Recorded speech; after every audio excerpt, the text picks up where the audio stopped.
Bazar de Julien Cabossel. Alors c'est un premier roman. Et donc les éditions Iconoclaste, la dernière fois qu'on en avait parlé, c'était pour La vraie vie.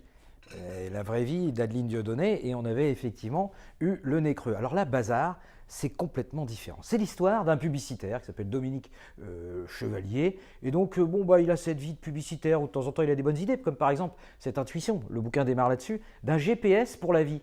Un GPS qui vous dirait attention, ne prenez pas ce job de merde. Ou alors, attention, vous traversez la rue, vous allez peut-être rencontrer la femme de votre vie. Ou alors, attention, ceci est un plat que vous allez regretter dans 12 heures. Donc il a des idées comme ça, et puis il se rend à l'Opéra de Paris, il regarde un spectacle, et là tout à coup, il tombe absolument en pâmoison devant une danseuse avec une grâce extraordinaire qui est décrite dans le livre comme l'absolue perfection du geste qui lui fait prendre conscience de la totale insignifiance de la vie qu'il est en train de mener à Paris. Et là, il fait ni une ni deux, il prend sa Ford Taurus, voiture dont l'auteur dit qu'il n'est pas interdit de penser qu'un jour elle reviendra peut-être à la mode. Déjà, ça donne un petit peu le ton. Et puis, il trace la route de Kerouac. Et là, c'est parti, on y va jusqu'à ce qu'il n'y ait plus une seule goutte de gasoil dans le réservoir. Et ça nous mène où? Eh bien, ça nous mène dans le territoire des Causses. Alors là, vous avez une espèce d'univers. Évidemment, comme il a roulé, la nuit est tombée. Et tout au loin, vous voyez briller une espèce de néon, mais alors c'est très très moche parce que c'est un néon qui est tout rose, rose flashy. Et ce néon, c'est quoi? Eh bien, c'est le néon de Bazar. Bazar, c'est un motel. Et là, on bascule, on n'est plus dans la route, on n'est plus chez Kerouac, on va passer du côté évidemment de Bagdad Café, de ces endroits avec ces motels désertiques qu'on connaît. Et c'est désertique, mais c'est quand même en France. Alors, il va croiser toute une tas de galeries de personnages. Alors, ce sont des personnages qui sont diaphanes, ce ne sont pas des personnages qui sont très constitués. Il y a vraiment toute une poésie dans ce livre.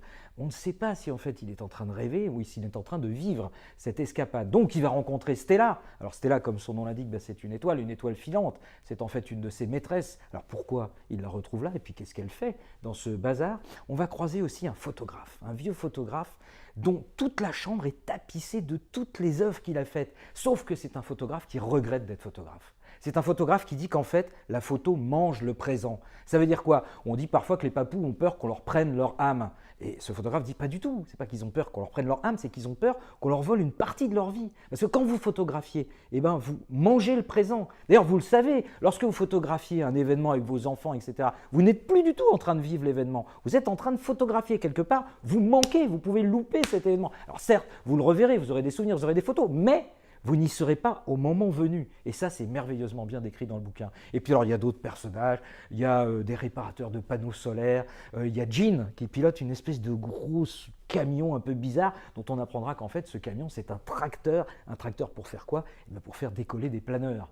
Et puis vous avez Théo. Alors Théo s'est inspiré d'un artiste qui s'appelle Theo Johnson, qui existe vraiment, qui fabrique des machines avec des tubes comme ça, énormes, avec des voiles, et ce sont des machines qui sont autonomes, ce sont des animaux-machines en fait, qui combattent comme ça sur les plaines de la Causse. Alors évidemment, Theo Johnson, il existe, mais il n'a jamais été décrit. Il y a des images évidemment du travail de Theo Johnson qui sont d'une poésie folle, mais jamais personne n'a réussi à le traduire en littérature. Et là, grâce à Bazar, c'est fait, c'est réalisé. Donc vous l'avez compris, Bazar, c'est un petit peu notre coup de cœur non pas de juillet mais d'avril. Donc vous vous précipitez dessus.